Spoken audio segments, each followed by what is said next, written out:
Hello and welcome to this next Lukozer retro game review video. And this one is possibly the definitive classic, certainly for a lot of people. Commando came out in 1985, released by Elite Systems, I think it was. I've no idea who programmed it, but I have a number of reasons to think it was Chris Butler, but don't quote me on that. I know somebody will be able to put me right on that one. Oh, there you go, it was Chris Butler. And the reason why I was convinced it was by him is that, like Ghosts and Goblins and Thunderblade, Chris Butler was basically given the task of converting a pretty shit arcade game.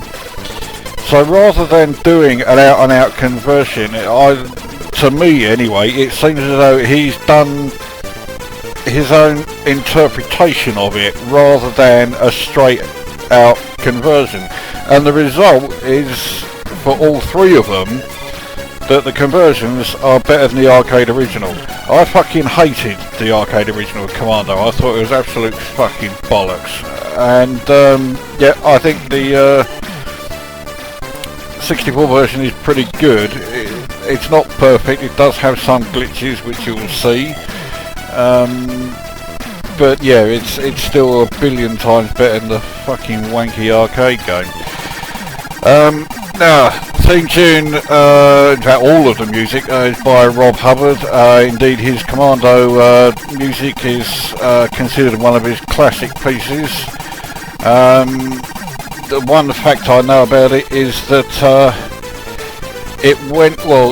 the time taken from him finding out that he'd been asked to do it to the actual finished piece was 10 hours.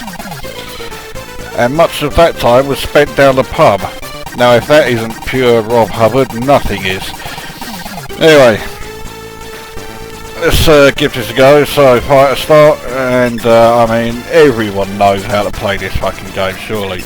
Unfortunately, while I know how to play it, I do not know how to play it well. I am fucking useless at this game. I always have been.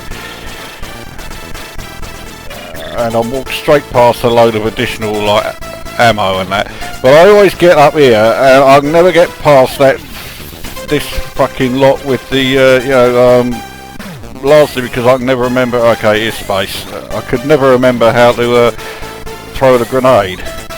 It looks like I can't fucking grenade the cunt in the motorbike anyway, so, but yeah, here we go again. So this is where I always end up, and yeah, I can never get past the fucking thing. So, okay, I've actually done it. That's something of a miracle. Okay, now he's going to put me back there. Oh, okay. So, I mean, this is, okay, it looks like a pretty shit go. This is, let's try again. This is, in fact, one of my better goes.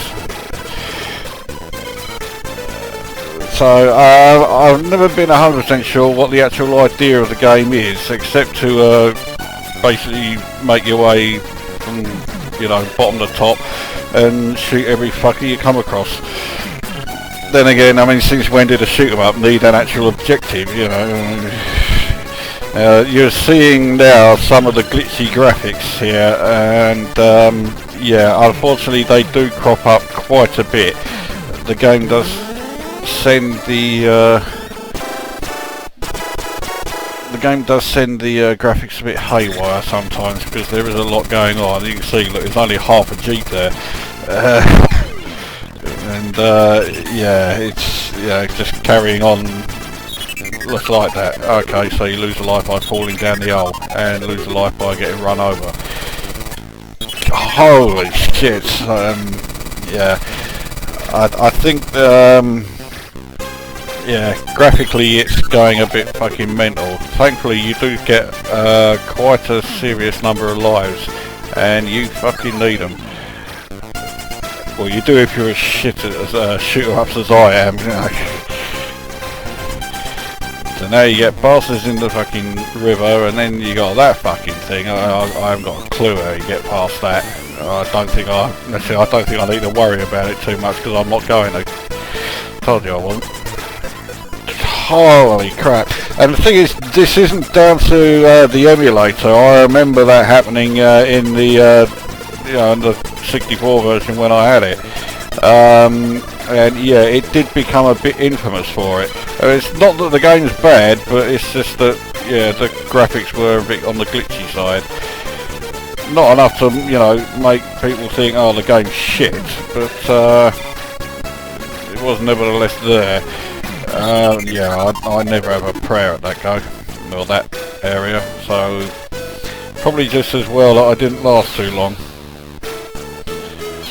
So there we go, that is Commando. Now I say, confession time, I have been avoiding doing this one because it's a monumental cliche. Oh, it's Commodore 64 retro, let's do, let's do Commando, you know. And so I was trying to basically steer away from it and do, well, games that are a bit different. Then again, I have done my fair share of pretty cliched games already, so, you know, I guess it was inevitable that I would do this one. And as I say, it's not a bad game by any stretch of the imagination. It's rare for Chris Butler to do a bad game. The only example that I can think of off the top of my head is Space Harrier, but then that's because he was given a fucking impossible task of being asked to convert it. I wonder, you know, just how fucking drunk they got him before they asked him to do it, so that you know, he would say yes. So there you go, Commando. It's pretty difficult. It is pretty good. It's a billion times better than the arcade original, which is not hard. And yeah, graphics are great when you can actually see them, but they are monumentally glitchy.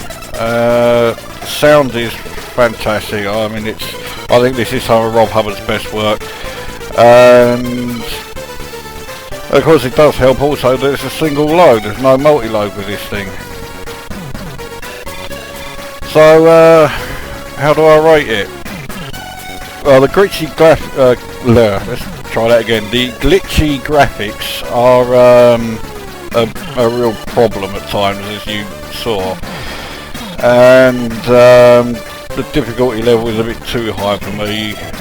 I mean, I don't mind games that are challenging, and certainly better than today, where games pretty much, you know, take you by the hand and walk you through the fucking thing. But I thought this one was a bit too hard. So I'll give it 8 out of 10, which is still a pretty good score, despite, you know, the issues that it has. Which does also rather suggest that it could have quite easily been a 10 out of 10.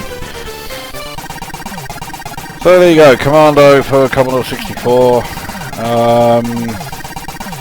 I'm actually rather glad to have got this one out of the way, to be honest. So that brings this video to an end, and we'll see you at the next one.